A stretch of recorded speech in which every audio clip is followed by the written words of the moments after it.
दास तो इस लायक नहीं है जितना आप प्यार देते हैं। ये आपकी महानता है कि जिस तरह से आप समझें कि एक चौराहे पर एक पत्थर पड़ा हुआ था, तो जो भी निकलता था उसमें ठोकर मारता, कहीं इधर खिसकाता कहीं उधर खिसकाता, इधर उधर खिसकता घूमता चौराहे पर। सत्संग जी एक कलाकार, मूर्ति कलाकार निकला तो उसने देखा कि इसमें तो बहुत सुंदर मूर्ति बन सकती है। सत्संग जी वो पत्थर उठा करके ले गया, उसको गढ़ करके एक सुंदर भगवान की मूर्ति बनाई और सोचा इसको घर में रख करके क्या करेंगे, उसी चौराहे पर एक किनारे स्थापित कर दिया। सत्संग जी उसी पत्थर की अब वहां पर सुबह सुबह पूजा होने के लिए लाइनें लगने लगी। इसी तरह से इस पत्थर के समान दास भी लुढ़क रहा था इधर उधर, लेकिन आपकी कृपा हुई, इस कलाकार की कृपा हुई, जो ये तलियों के माध्यम से करामात जो होती है जीवन को बदलने वाली, वही पत्थर के रूप में दास था। आपने कृपा करके अपना लिया और सत्संग जो भी ये प्यार सत्कार मिल रहा है ये सतगुरु का हो रहा है, ये शरीर का नहीं हो रहा है।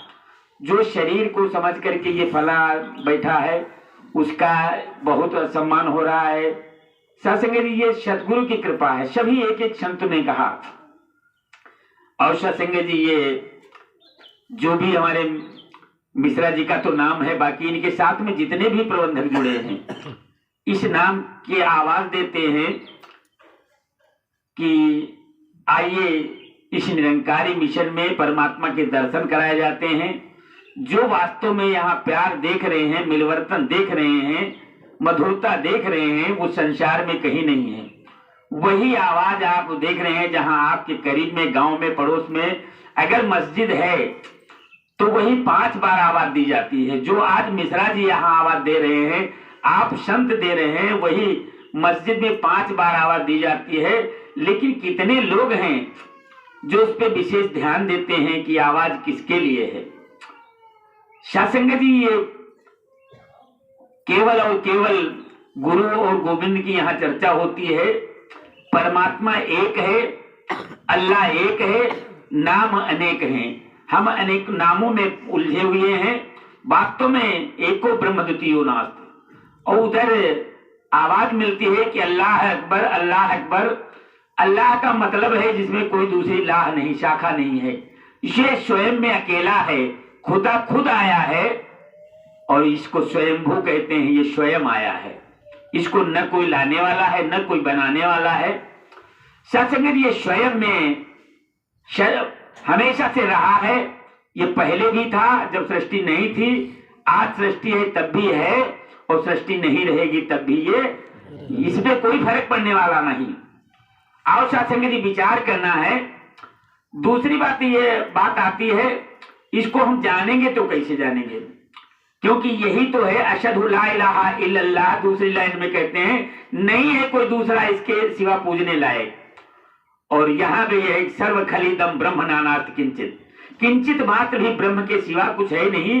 तो हम बताइए किसके चरण छूते हैं, किसकी पूजा करते हैं, जब हर समय ये ब्रह्म का अंश, ईश्वर की अंश विराजमान है, तो हम किसके चरण स्पर्श करते हैं, किसको खिला रहे हैं, किसको पूजा करा रहे हैं। यही बोल रहा है, यही सुन रहा है, यही सब कुछ कर रहा है।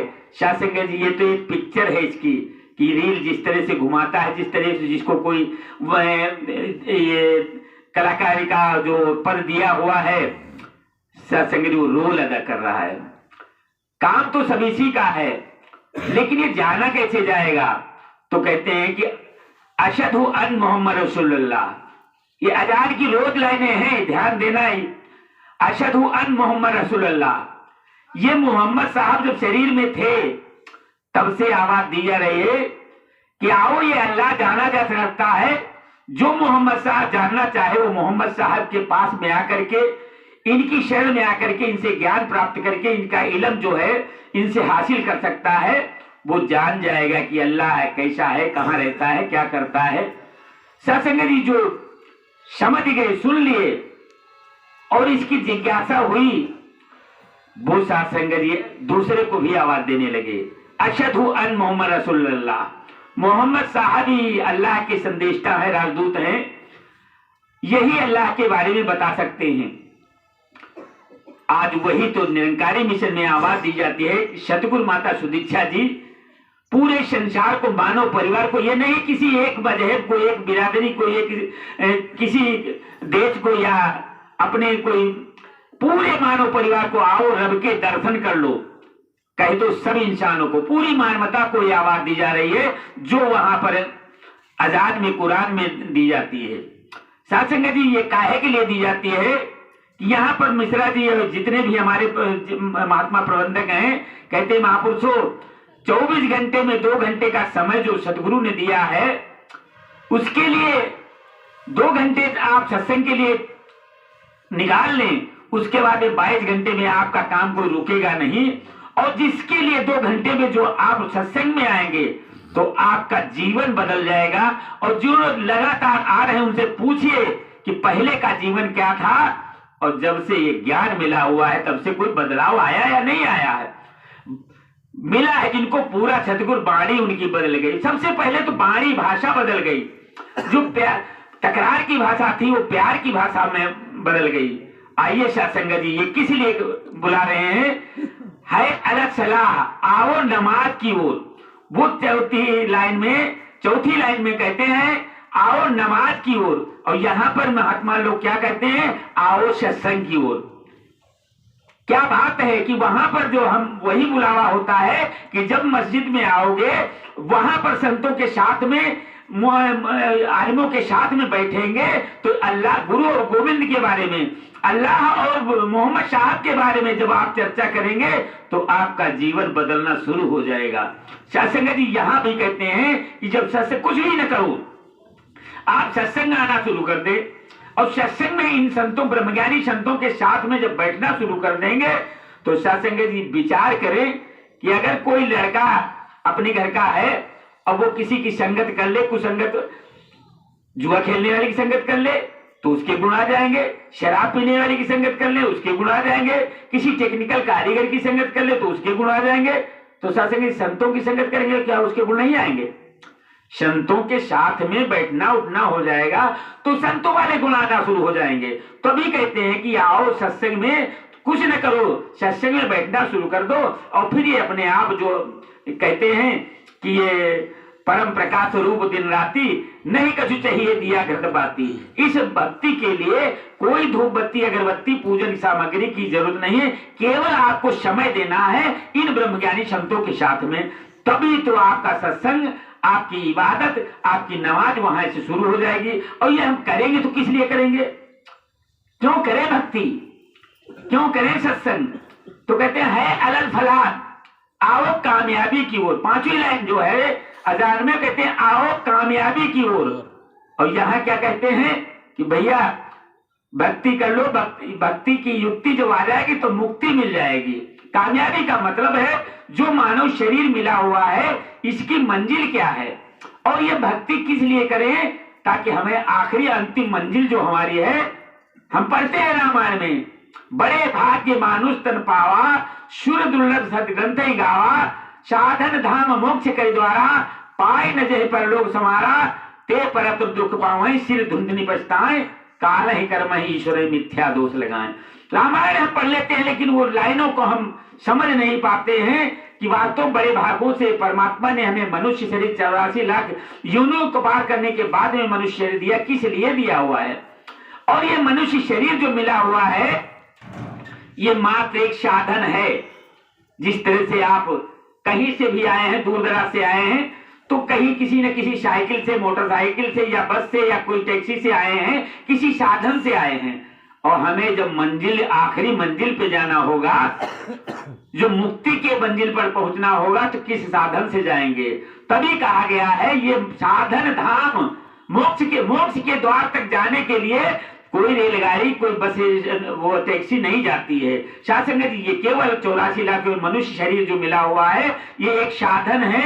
इसके द्वारा आप सतगुरु की शरण में जाकर के, ब्रह्मज्ञानियों का साथ करके और जब हम भक्ति ये ज्ञान प्राप्त करेंगे तो साथ संगत जी हमें भक्ति की जो है मुक्ति के मार्ग का सरल मार्ग मिल जाएगा। साथ संगत जी जो संसार में नहीं भक्ति कर रहे हैं, केवल अपना खाना कमाना जानते हैं, वो भी मुक्ति की चाहत रखते हैं। कैसे?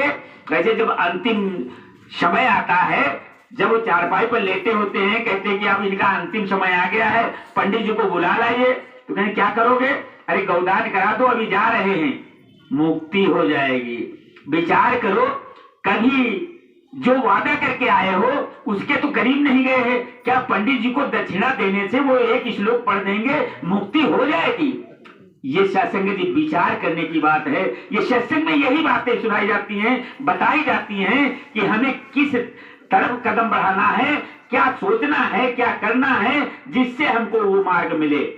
और सत्संग यही तो कहने, संत जनों का कहा, यही संसार जी कहते हैं, संत जनों का कहा न माने मानव चैन नहीं पा सकता। अगर संत के करीब गए ही नहीं तो सत्संग चैन कहां से मिलेगी, सुकून कहां से मिलेगा? हम तो दुनिया में भटक रहे हैं, दुनिया को देख रहे हैं वो कैसे आगे बढ़ रहा है, दूसरे को छीन झपट करके, दूसरे को धक्का दे करके आगे बढ़ रहा है, वो बड़ा आदमी बन रहा है। वही हम भी कर रहे हैं, दुनिया में जा करके दुनियादारी में फंसे हुए हैं। तो सत्संग जी हम जिस काम के लिए आए हैं, जिसके लिए मानो चोला मिला हुआ है, वही काम तो पीछे रहा जा रहा है। वही ये संत महापुरुष आवाज देते हैं कि हे इंसान, बिना कृपा के संत जनों की जीवन नहीं बदला सकता। जब तक हम संतों का साथ नहीं करेंगे, इनकी कृपा नहीं होगी। सत्संग जी कृपा तो सतगुरु तब करता है जब साधसंगत कृपा करती है, ये संत कृपा करते हैं। किसी न किसी के ऊपर किसी संत की कृपा हुई है तब इस तरह से ज्ञान मिला हो। जैसे दास भी कचहरी में सर्विस करता था, इधर उधर कुछ भी पता नहीं था, डॉक्टर साहब का साथ हो गया। डॉक्टर साहब ने कभी नहीं कहा कि चलो हम तो सत्संग कराएं या ज्ञान दिलाएं करके। उनके साथ में एक दोस्ती थी और जहां पर गए तो साथ में गए। जब वैसे केवल जो दास पहले कह चुका, केवल इनका साथ कर लो, बैठना शुरू कर दो। जब सत्संग में बैठा तो कुछ अच्छा लगा, यार ये तो चीज बड़ी अच्छी है। और उसके बाद में सत्संग कभी कभार ले जाते थे। फिर दिल्ली चले गए, 2005 में ज्ञान नहीं लिया। दिल्ली गए, जब वहां का समागम नजारा देखा तो हमने कहा डॉक्टर साहब ज्ञान दिला दीजिए। कहीं नहीं, अभी नहीं, वहां नहीं लिया। फिर 9 दिसंबर 2006 में जब यहाँ पर गुलाब जी आए थे गैरौला वाले, वहां पर जब दास को बताया गया कि आज मौका है, आज ज्ञान ले लीजिए, तो दास इतना व्यस्त था कि घर के गृहस्थी से बिल्कुल छुट्टी नहीं थी। अफसर की अर्दली में वो तो चाहते नहीं थे कि 8 से 8 बजे सुबह आ जाओ और 8-9 बजे तक आप कहीं नहीं, इतवार मंगल कुछ कोई छुट्टी नहीं। घर में चाहे तुम्हारी शादी हो, चाहे कोई मौत हो, छुट्टी नहीं मिलती सरकारी। क्यों? अफसर चाहता कि हमारा गुलाम हमारे आसपास रहे, कहीं जा न, हम उसकी आराम के लिए होता है। दास की वही नौकरी थी। सत्संग जब ये ज्ञान मिल गया तब पता चला, अरदास किया कि हे प्रभु सच्चे पातशाह दया करो, हमको ये नंबर 2 का पैसा नहीं चाहिए। अब देखिए क्या संगत का असर होने लगा कि वो जो हमें अच्छा लगता था, आमदनी ओवर इनकम होती, कहे किसी लड़की के लिए शादी देखने जाओ तो कहें लड़का तो अच्छा सर्विस करता है, तो दूसरा कहता है अच्छा ओवर इनकम है, कैसी पोस्ट है, ऊपरी आमदनी है या नहीं है। तो सत्संग ऊपरी आमदनी जो थी उससे मन बदल गया। अरदास किया इस सदगुरु से, हे माता जी, बाबा जी कृपा करो कि हमको पैसा नहीं चाहिए, हमको सत्संग चाहिए। और आपने कृपा की, 8 दिन के बाद में प्रमोशन हो गया और हमारे जो है सभी छुट्टियां मिलने गई। आज आपके चरणों में इस तरह से आशीर्वाद लेने का मौका केवल और केवल आपकी संगत के द्वारा मिला। तो दास का कहने का भाव है ये, अगर हम संत जनों का कहा माने, संत जनों की संगत कर ले तो शासक हमारे भी जीवन में बदलाव आ सकता है।